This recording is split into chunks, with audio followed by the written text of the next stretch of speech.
विश्वेश रूपम जगदीश रूपम धर्मर्कयूपम यतिवर्क भूपम संसारे सारम त्रेतार्पहारम श्री मस्तनाथम सतम नमामि।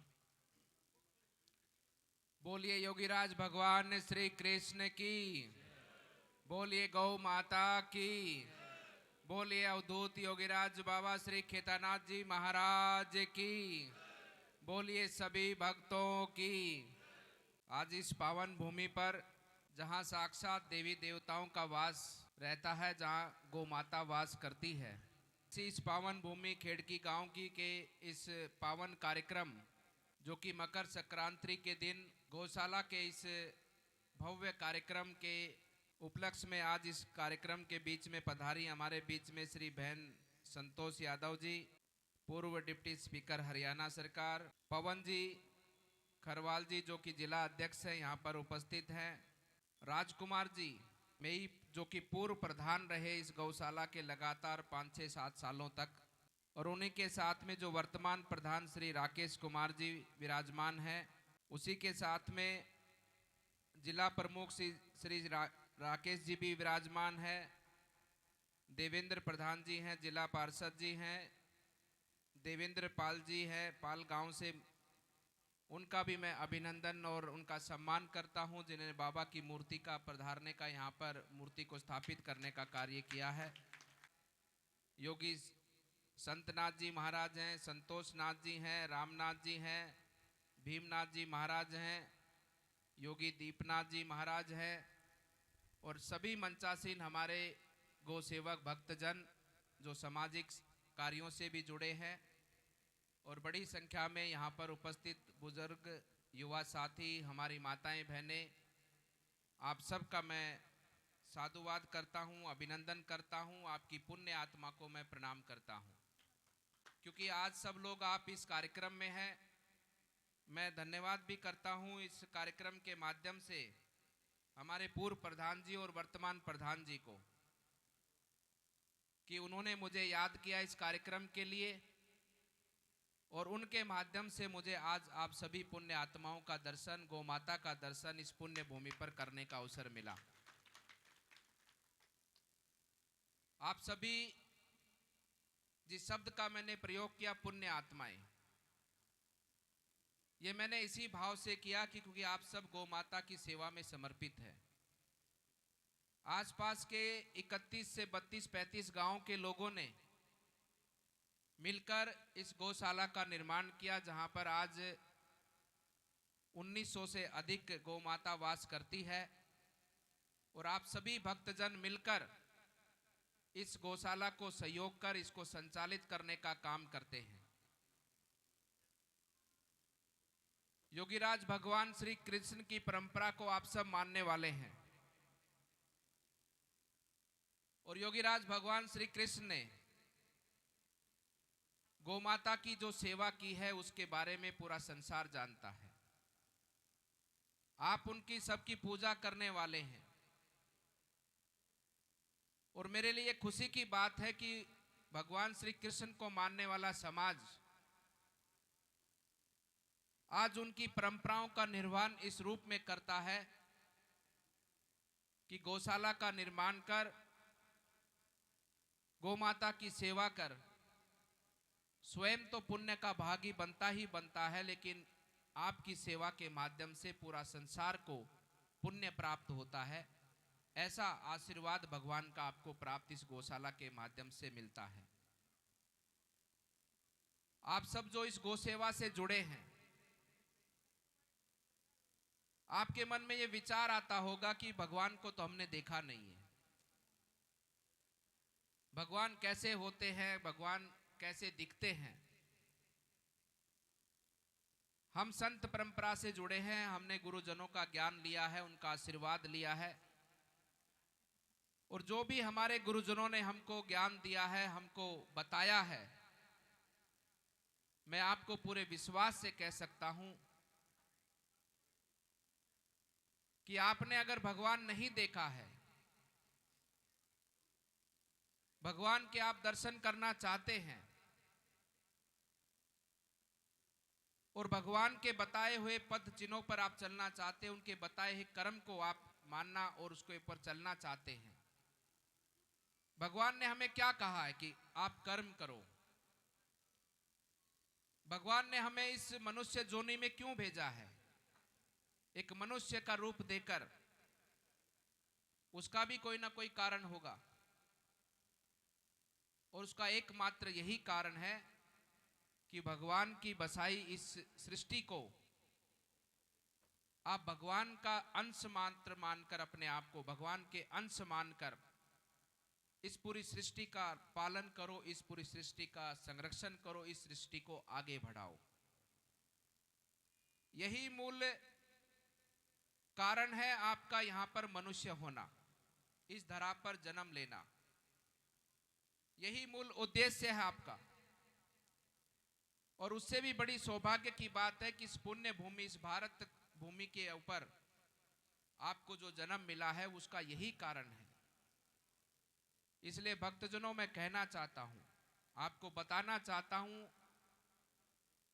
कि भगवान का यही उद्देश्य है आपको यहां पर भेजने का। और आप भगवान को यहां पर अगर पाना चाहते हैं, दर्शन करना चाहते हैं, क्योंकि जीव जंतु को नहीं पता है कि भगवान कैसे होते हैं। भगवान का दर्शन करना या भगवान को प्राप्त हो जाना भी इसी जोनी के माध्यम से होगा, मनुष्य जोनी के अंदर ही होगा। आप यहां जानोगे, यहां उसको पाओगे, यहां उसके अंदर सम्मिलित, उसके अंदर अपने आप को न्यौछावर कर दोगे तो ही भगवान तक पहुंच सकते हो। और इस ज्ञान को आपसे ज्यादा कौन जान सकता है? लेकिन आज की पीढ़ी जो बड़े सम्मान से कहती है कि हम यदुवंशी हैं, लेकिन जो सम्मान से इस बात को कहते हैं, उन कहने वालों को यह नहीं पता होता कि भगवान श्री कृष्ण ने गीता में क्या ज्ञान दिया है, क्या उद्देश्य, क्या उपदेश दिया है। कहना तो बहुत आसान है, बताना बहुत आसान है। और मैं ये भी जानता हूं, ये भी मुझे मालूम है, वैसे तो सब समाज के लोग बैठे हैं, लेकिन वो समाज सौभाग्यशाली है जिस समाज के अंदर भगवान ने अपना अवतार लिया। उसका भी कोई ना कोई कारण होता है। भगवान राम ने क्षत्रिय कुल में अपना अवतार लिया, उसका क्या कारण है? ताकि क्षत्रिय समाज समय हर पल उस दीन दुखी की रक्षा के लिए खड़ा रहे, अत्याचार को समाप्त करने के लिए वो आगे बढ़े, अत्याचार को समाप्त करने के लिए अपना बलिदान दे, अपना सर्वोच्च उसके लिए त्याग दे। ऐसा उदाहरण देने के लिए भगवान श्री राम ने उस समाज के अंदर जन्म लिया।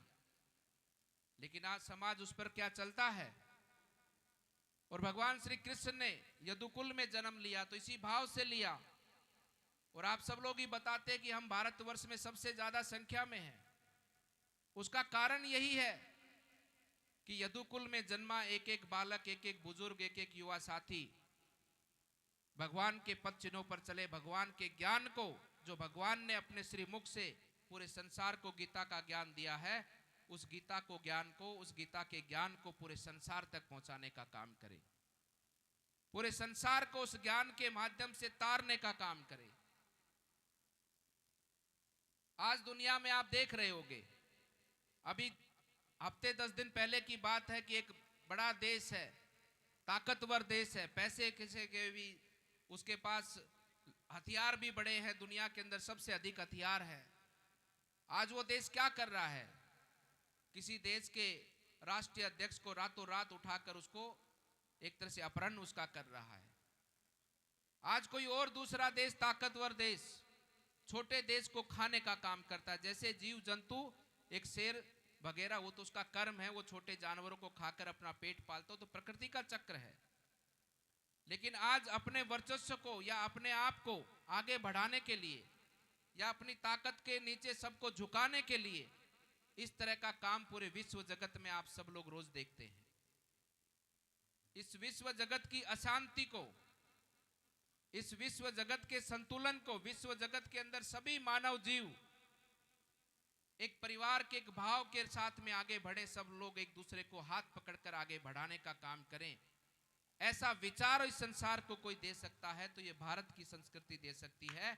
और भारत की संस्कृति में से भी इस बात को कोई आगे बढ़ा सकता है तो ये यदुकुल का समाज आगे बढ़ा सकता है। ये आपका धर्म बनता है, इसीलिए भगवान ने आपके कुल में जन्म लिया है, आपका धर्म बनता है। मैं तो बहुत सी अध्यक्षी संस्थाओं में जाता हूं जो समाज की संस्थाएं बनी है। बहन जी, मैं जाता हूं, जब भी जहां जाता हूं तो वहां पर समाज की संस्थाओं के अंदर समाज के बालक बालिकाओं को जो 10वीं 12वीं में उत्तीर्ण होते हैं उनको सम्मान किया जाता है। मैं उनको हर एक समाज की संस्थाओं में जब भी मैं जहां जाता हूं, चाहे राजस्थान में चाहे हरियाणा में, मैं उनको कहता हूं कि अगर यदुकुल समाज ही समाज को ये उदाहरण देगा कि हम तो अपना ही सोचेंगे, हम तो अपनों को ही सम्मान देंगे, तो मैं मानता हूं कोई यदुकुल कहलाने के लायक नहीं है। यदुकुल समाज तो पूरे संसार की बात करता है, पूरे संसार के जीव जंतुओं की बात करता है, पूरी प्रकृति को आगे बढ़ाने की बात करता है। तो मैं उनको कहता हूं कि ऐसे कार्यक्रमों में आप समाज की बालक बालिकाओं का सम्मान करिए, निश्चित रूप से करिए, लेकिन किसी भी अन्य समाज की जो पूरे आपके क्षेत्र में सबसे उत्तीर्ण आई है, चाहे वो किसी भी समाज से हो, उसका भी आपको इस मंच के माध्यम से सम्मान करना चाहिए, उसको भी आगे बढ़ाना चाहिए। तो जैसा मैं कह रहा हूं कि भगवान के दर्शन कहां करोगे? भगवान के दर्शन इस प्रकृति में करोगे, भगवान की बसाई हुई संसार के अंदर, इसकी रचाई हुई इस रचना के अंदर भगवान के दर्शन आप करोगे। भगवान के दर्शन इस गौमाता में करेंगे, इस गौमाता का संरक्षण करेंगे। अभी बहन जी ने जो बातें बताई है यथार्थ सत्य है। इन बातों का ध्यान कर कर, इन बातों पर चलकर, गौमाता की सेवा कर कर गौमाता का आशीर्वाद आपको प्राप्त होगा। उसी के साथ साथ में इस प्रकृति का उत्थान कब होगा? जब अच्छी वर्षा होगी, अच्छा वातावरण होगा, बीमारियों से दूर ये समाज होगा, तभी तो भगवान का आशीर्वाद हमको फलदायी प्राप्त होगा। वही तो आशीर्वाद होता है, कोई पैसा होना आशीर्वाद नहीं होता है। सुख का जीवन, निरोगी काया, वही सबसे बड़ा धन है। अगर सुखी जीवन है तो वो आनंद का जीवन है। उससे बड़ा कोई धनवान कोई व्यक्ति नहीं होता जो आनंद से सुखी, उसका मन प्रसन्न होता है, तो उससे बड़ा कोई धनवान नहीं होता। स्वस्थ जीवन रहेगा, निरोगी काया रहेगी, तो उससे बड़ा कोई फल, उससे बड़ा कोई आशीर्वाद और कुछ नहीं होता है। और भगवान का दर्शन तभी होगा जब प्रकृति फलीभूत होगी। प्रकृति फलीभूत कैसे होगी? जो ये हमारे वृक्ष हैं, जो हमारा ये वातावरण है, इसकी स्वच्छता को बनाए रखना, तभी तो ये प्रकृति फलीभूत होगी। एक वृक्ष लगाकर उस वृक्ष को भगवान का रूप मानकर उसकी पूजा करो। वो वृक्ष ही सब कुछ है। उस वृक्ष के अंदर जीव जो है वो भगवान का जीव है, और वृक्ष से पूरी प्रकृति जुड़ी है। गौमाता भी उसी वृक्ष से जुड़ी है, आप और हम भी उसी वृक्ष से जुड़े हैं। क्योंकि हरा भरा वातावरण रहेगा तो प्रकृति का आशीर्वाद होगा, और जब प्रकृति का आशीर्वाद होता है तो वर्षा होती है, वातावरण शुद्ध होता है, स्वच्छ होता है, जिसमें प्रत्येक जीव जंतु का पालन पोषण, भरण पोषण होता है। होता है कि नहीं होता? तो इसलिए बंधुओं, इस गौशाला का जो कार्य है, जो अध्यक्ष जी और पूरे आसपास के सभी गांवों ने मिलकर किया है, इसमें आपका सहयोग सबसे बड़ा योगदान है आपका। और मैं आपसे कहना चाहता हूं कि कोई व्यक्ति ये सोचे कि मैं तो मजदूरी करता हूं, मेरे पास में तो पैसे नहीं है, धन नहीं है, मैं कहां से गौशाला को दे सकता हूं। अगर कोई व्यक्ति के पास पैसा नहीं है तो उसका अर्थ ये नहीं है कि वो गौशाला की सेवा नहीं कर सकता, उसमें कुछ दान नहीं दे सकता। वो किसी एक दिन महीने में गौशाला में आकर अपनी सेवा कर दे, वो भी उसका सबसे बड़ा योगदान है। किसी एक दिन महीने में कोई व्यक्ति ये सोचता है कि मैं गौशाला के लिए वहां पर कार्य भी नहीं कर सकता हूं, जा भी नहीं सकता हूं, तो लेकिन वो गौशाला के लिए जहां भी जाए, जिस व्यक्तियों से भी मिले, कि भाई हमारे खेड़ली गांव की गौशाला बहुत अच्छी है, बहुत अच्छी सेवा होती है, तो लोगों में इस प्रकार का वातावरण प्रचार प्रसार होता है, तो वो वहां का व्यक्ति भी इस गौशाला से जुड़ जाता है, और उसका भी भाव, उसका जो भक्ति भाव है, उसका जो समर्पण है गौशाला के लिए, उसके गौशाला के प्रति जो विश्वास है, वो विश्वास भी गौशाला की सेवा को आगे बढ़ाता है। और विशेष रूप से मैं समाज के लोगों से कहना चाहता हूं कि जो हमारे युवा साथी खड़े, देखो कैसे मस्ती मार रहे हैं। अरे छोरो बुरा ना देखो थोड़ा सा। जो हमारे युवा साथी हैं, आजकल युवाओं में इस बात का जरूर हमको एक देखने को मिलता कि हमारे जो युवा साथी हैं गो भक्त होते हैं, गौ माता की रक्षा करते हैं। हमारे क्षेत्र में तो यहाँ तो होती नहीं है, लेकिन तिजारा जैसे क्षेत्र में गोकसी बहुत होती है, गो तस्करी बहुत होती है वहां पर, और हमारे युवा साथी रातों रात जागते हैं। लेकिन एक बात का प्रण और लीजिए, गौशाला को जरूरत क्या है? गौशाला को चारे की जरूरत है। गौशाला को और क्या जरूरत है? गौशाला को सेवा की जरूरत है कि जहां गौशाला की रख रखाव, गोबर है, गौशाला का चारा पानी है, उसको डालना, उसको रखना, उसको हटाना, उसकी सफाई करना, यही तो गौशाला की जरूरतें हैं। बाकी ये तो जो पत्थर के मकान हैं, ये टीन टेन टप्पड़ हैं, ये तो कोई भी एक आदमी 1-2 करोड़ रुपए देगा, तुरंत काम ये हो जाएगा। इतने बनने मात्र से गौशाला चलती नहीं है। ये तो कोई भी आदमी 2-4 महीने में बना देगा, लेकिन गौशाला चलती है तो वो सेवा से चलती है। मैं खुद गौशाला में सेवा किया है हनुमानगढ़ में। गुरु महाराज ने जब मेरे को हनुमानगढ़ भेजा था तो वहां पर हमारी मठ की गौशाला है जिसमें 600-700 गोवंश वहां पर हम रखते हैं। जब कर्मचारी नहीं होता था, होली दिवाली के दिन तो कोई कर्मचारी रुकता नहीं था, आप जानते हैं। जब नहीं होता था तो हम लोग खुद चारा काट कर गौशाला को खिलाते थे, गायों को खिलाते थे। जब भी कोई आदमी नहीं होता तो उसके सहयोग में हम काम करते थे, सेवा करते थे। ये सेवा है। इसलिए अपने बालक बालिकाओं की चिंता तो आप बहुत कर रहे हो कि बालक बिगड़े ना, बच्चा हमारा बिगड़ ना जाए, कभी उल्टे सीधे काम करना नहीं लग जाए, नशा पता नहीं करना लग जाए। और ये जितने युवा साथी जो जिम वगैरह जाते हैं ना, रोज जिम जाना छोड़ो, गौशाला में आओ, 2 पराती गोबर की उठाओ, सफाई करो, तुम्हारा जिम यहीं पर हो जाएगा। रोज आने की बात नहीं, कोई 1 दिन, कोई 2 दिन, कोई हफ्ते में 2 रोज, कोई हफ्ते में सुबह, कोई हफ्ते में शाम, कोई 1 घंटा, कोई 15 मिनट, कोई 2 दिन, कोई महीने में 2 दिन।